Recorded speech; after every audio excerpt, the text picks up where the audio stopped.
The intention of this series is to document the restoration of my 1967 Buick Riviera. It's not to be considered expert or professional advice, just an amateur learning to do the work as he goes. The first step in this series is going to be the restoration of the drive shaft. According to the Buick Chassis Service Manual, which I will admit I did not reference before starting this project, states that you should make witness marks on the pinion flange and the rear U-joint in order to help with proper alignment and reassembly.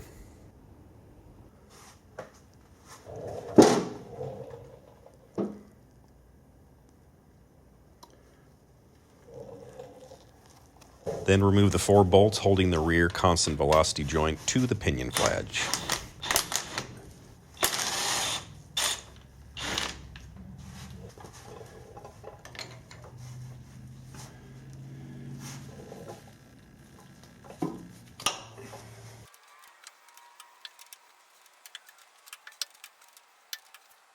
Next, you should remove the 2 bolts attaching the center bearing to the frame.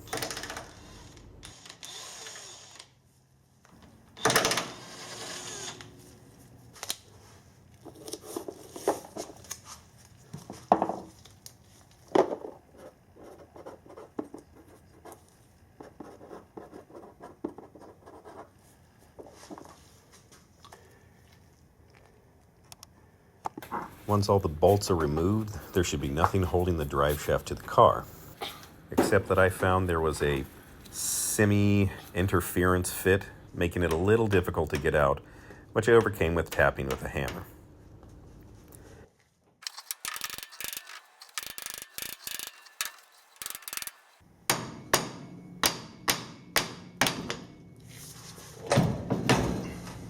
With the rear drive shaft free, the entire assembly can be slid out the back. It should be noted in several places during the instructions, it says to keep the drive shaft as straight as possible so it's not to jam or bind any of the parts.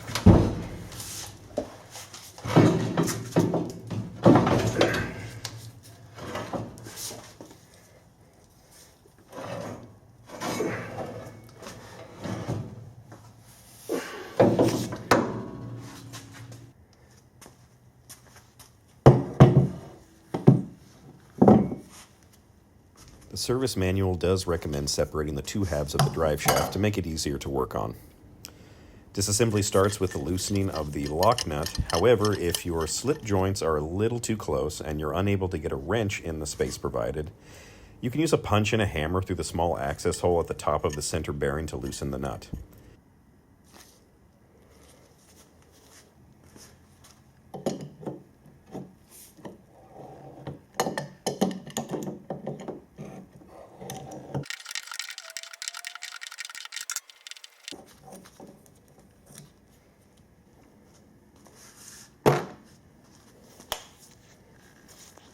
In my attempt to be organized and try to return everything exactly as the ways it was before I took it apart, I decided to mark everything with some numbered punches. Each separate part would be punched with a number in the opposite side of the attached pieces. In theory, this would allow me to be able to put it back together exactly as it came apart. Unfortunately for me, I did not punch them deep enough, and as a result, I couldn't see any of those marks after the restoration process. It took a fair amount of force in order to separate the 2 halves, but it should be able to be done without the use of any additional tools.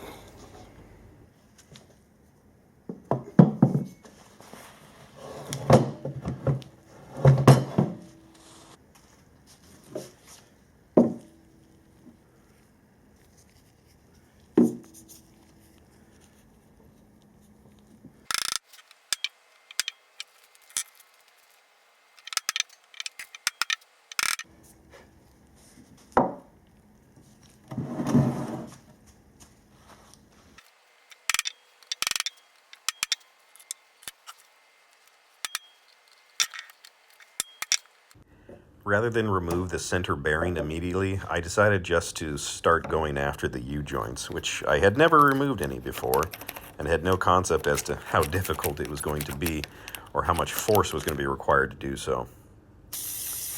I found that cleaning off the U-joints before removing the locking pins helped significantly in the removal process. The clips retaining the U-joints are simple C-clips that the service manual calls snap rings. Most of them came off fairly easy, with either a pick or a punch and a hammer. However, there was a couple that were either a little too corroded in place or had too much pressure on them from a U-joint shifting one way or the other. So I found that if I was having a hard time with one coming out, all I had to do was remove the other side first and then bump the U-joint a little bit in the other direction to make some more space to get it out. One of the tools that was recommended to me for the removal of U-joints was this attachment for an air hammer. It's made specifically for U-joints and has a little socket at the end. And it applies force to the piece of the drive shaft without touching the U-joint cap. As long as you have it supported correctly, it works fairly well most of the time. There were some U-joint caps that just absolutely did not want to budge, and I was a little surprised at the amount of force that required to move them. I should also point out here that it says in the manual that you should never put the drive shaft in a vise. The only part that should be allowed to be in the vise are the yokes.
I was expecting the center bearing would give me some trouble coming out.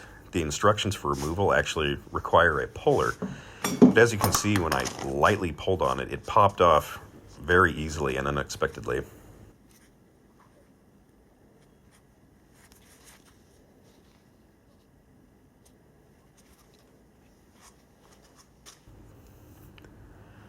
I spent the next 300 years removing U-joints. Some came out easily and some did not. For your viewing pleasure, I skipped a lot of the arduous tasks of removing the U-joints. I really only recorded about 20% of the time it took to get them out because this is all new to me and I didn't necessarily have all the specialized tools, so I came up with whatever means I could in order to remove them.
One of the methods that I found extremely helpful was once you could get one of the caps out just enough to get a grip on, using a chisel attachment on the air hammer helped to pop the cap out.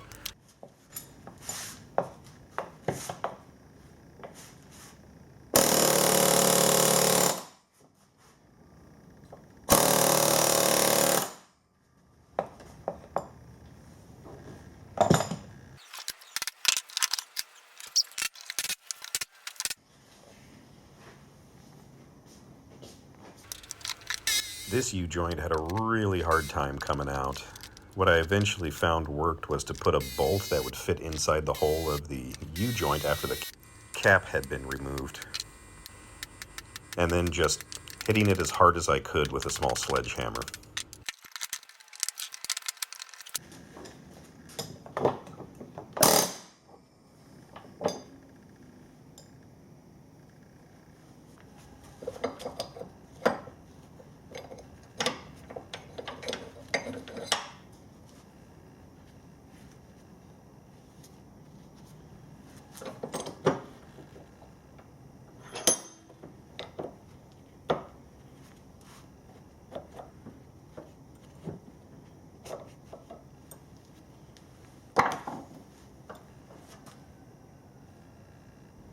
I was quite relieved to get the final U-joint out, and decided to call it a night at that point.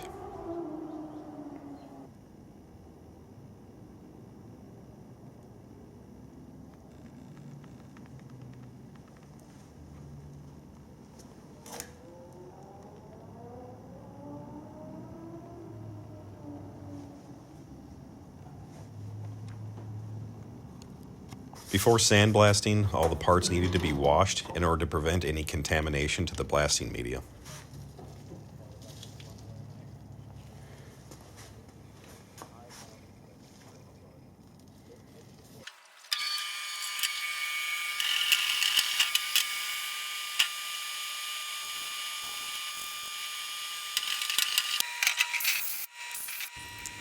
I used a brass brush to prevent scratching any of the nice finished surfaces.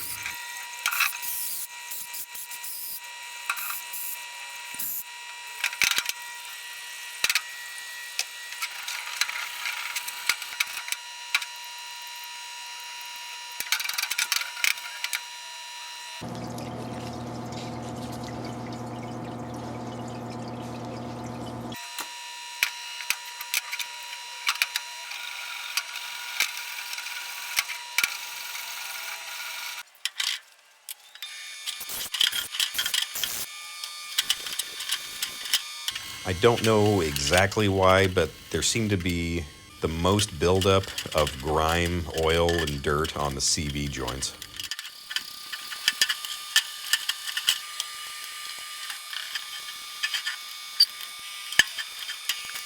After cleaning, all the pieces need to be prepped for sandblasting.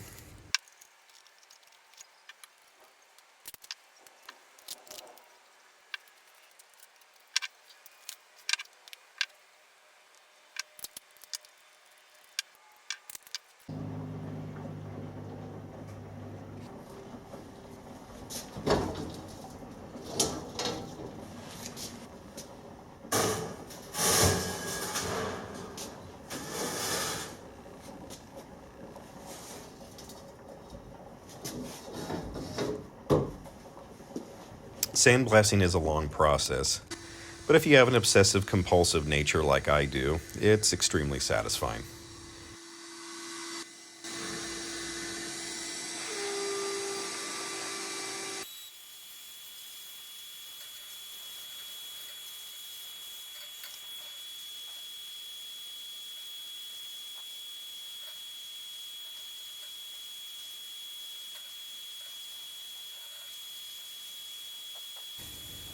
On these parts, I'm using aluminum oxide as my blasting material. It's extremely aggressive and you can use it over and over again. However, the downside is it's toxic, so you have to be very careful with handling it as well as its disposal.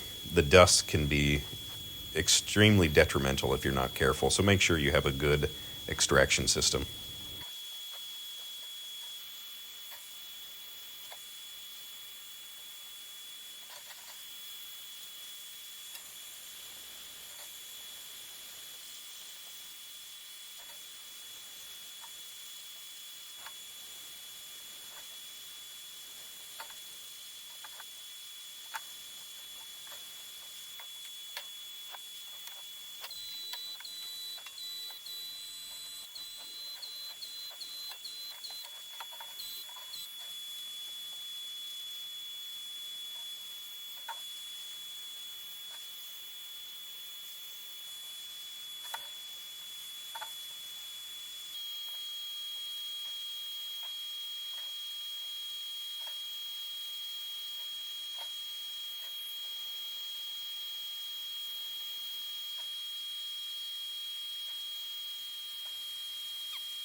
Everything looked a lot better after sandblasting and gets a quick clean with solvent.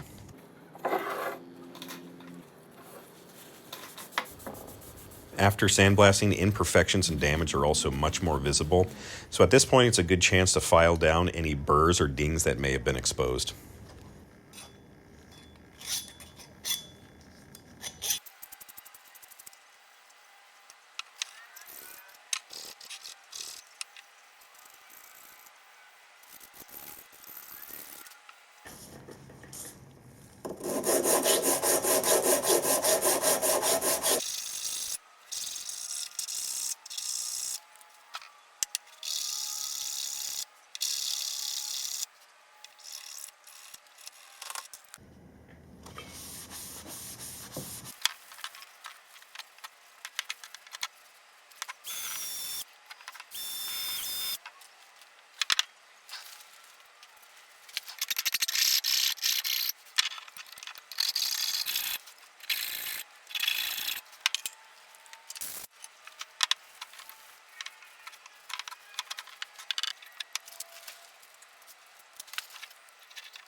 All the parts that are getting powder coated go into the oven for a quick bake. This purpose is to remove any moisture, oils, grease, or solvent from the metal before powder coating. The surface does need to be very, very clean in order for the powder to properly adhere to the metal.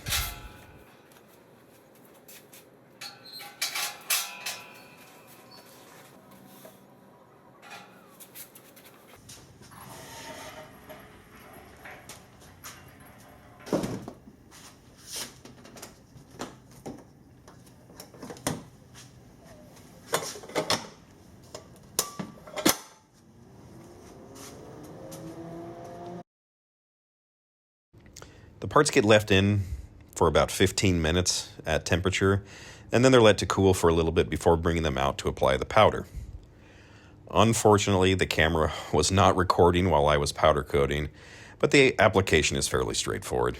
You make sure you have nice, even coats as the powder adheres to the metal. Once you have a nice coat, the parts go into the oven for the manufacturer's recommendation for that particular powder. In this case, it was 10 minutes at 400 degrees, and that 10 minutes starts when the part reaches 400 degrees in the oven, not the oven temperature reaching 400.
parchment paper I used to cover the holes didn't do a fantastic job of keeping the powder from reaching those nice surfaces, so they did need to be polished afterwards. Just a simple polishing attachment on a Dremel. You don't want to remove any material just to clean up what's already there.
The CV joints include a ball and a socket.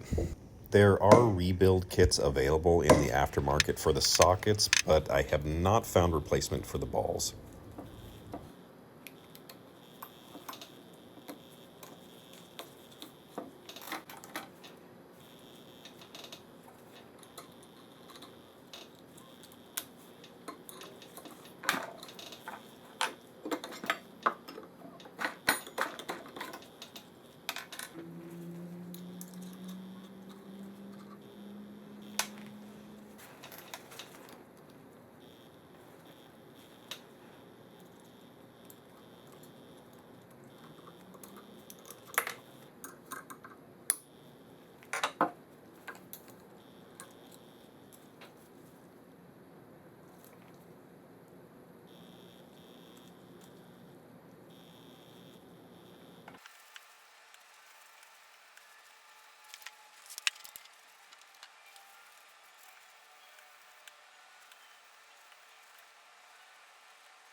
The kit's fairly simple. Everything goes in the opposite direction that you took it out in.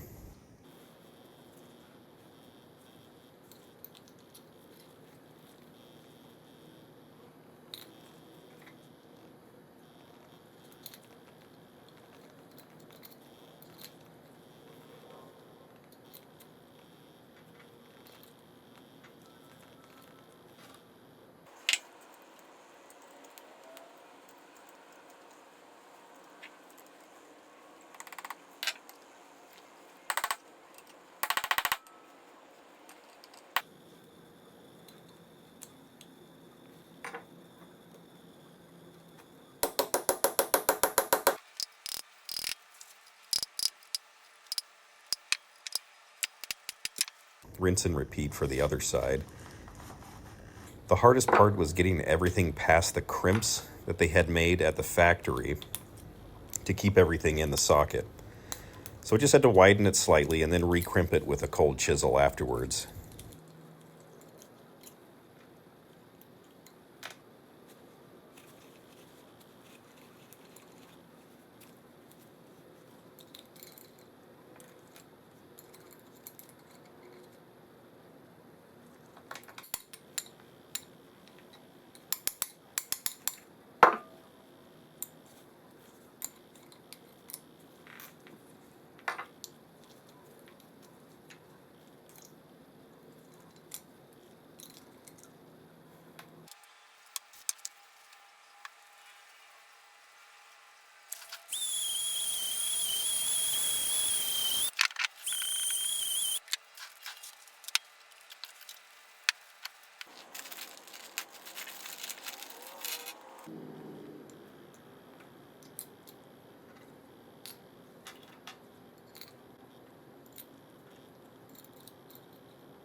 For this rebuild, I decided to go with non-greasable U-joints.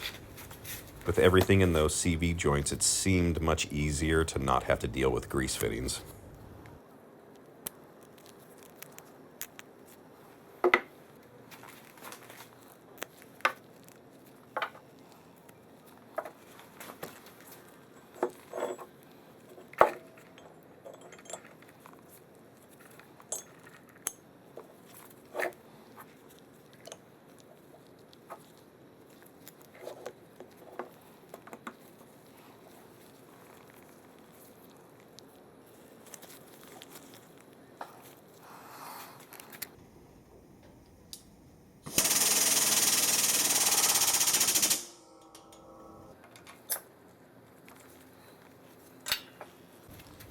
It is a lot easier to apply the U-joint caps to the U-joints after you've gotten both the pieces of the drive shaft together.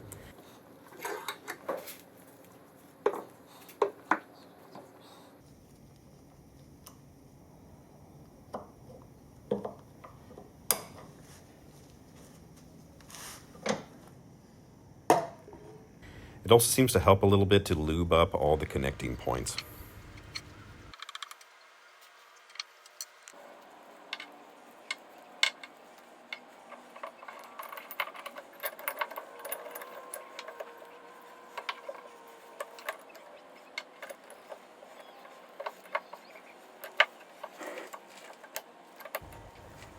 I found that the ball requires a little bit of force to pop into the socket with a few taps of a small hammer.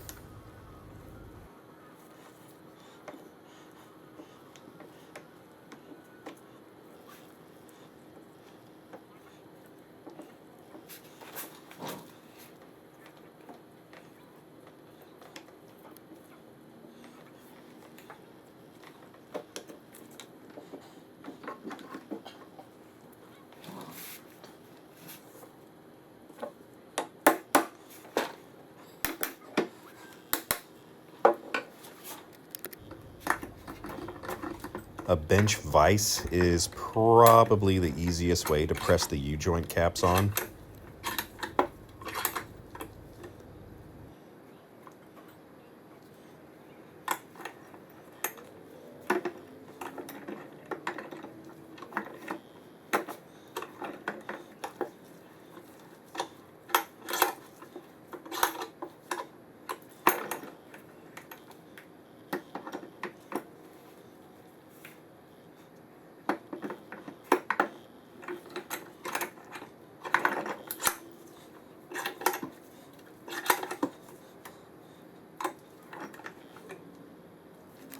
Then the snap rings go on pretty easily. The service manual does recommend that once the snap rings are in place, that you tap on the joints with a hammer, in theory to help them seat correctly.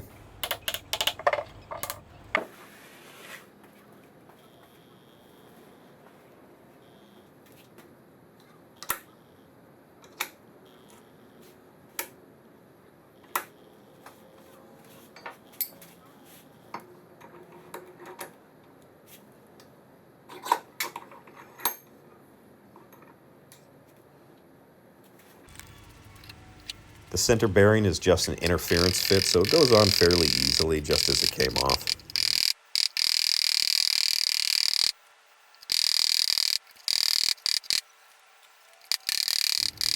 The lock nut has a washer and a rubber gasket on the inside to prevent the grease from escaping the slip joint.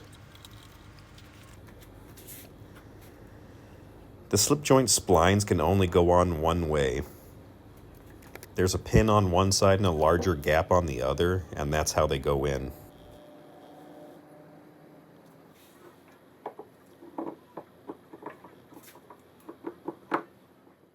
Just as they came off, it requires a little bit of force to put them back together. I had to use a mallet in order to get them to slip on.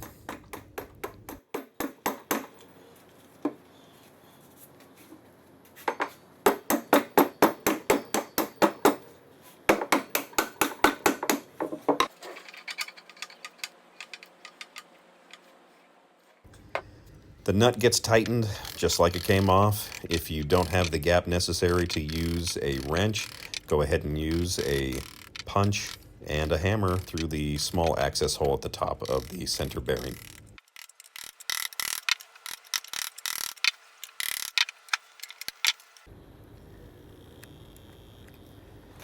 I took this opportunity to replace the Zerk fitting and then grease all of the fittings of the shaft.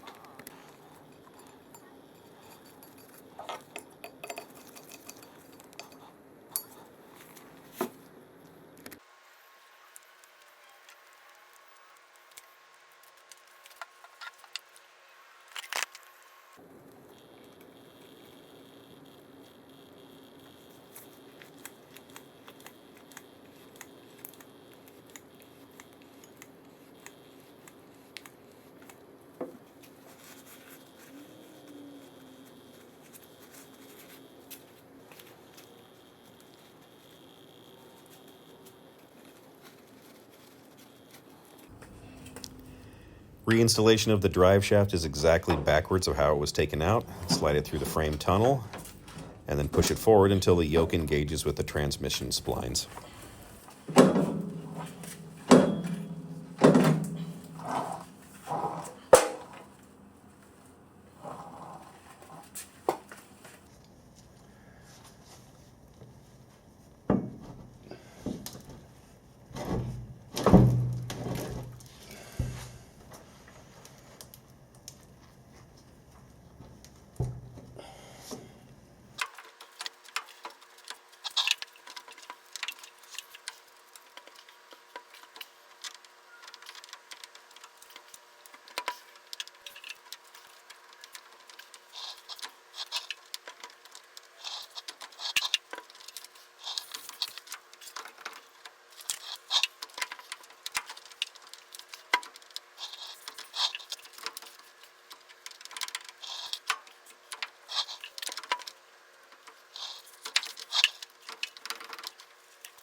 It made it a lot easier to use a ratchet strap to hold up the back end of the drive shaft to take off some of the weight when sliding forward.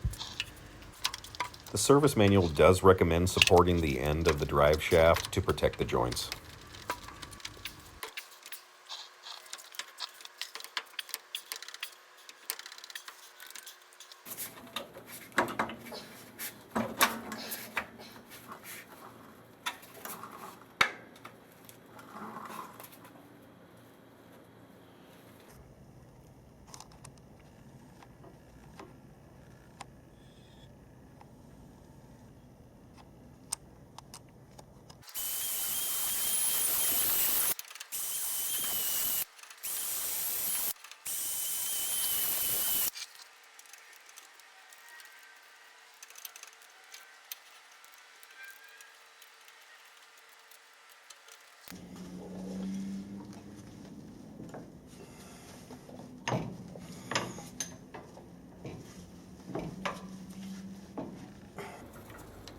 And lastly, putting the bolts in at the back of the drive shaft as well as at the center bearing.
a little test twist to make sure that everything was moving smoothly.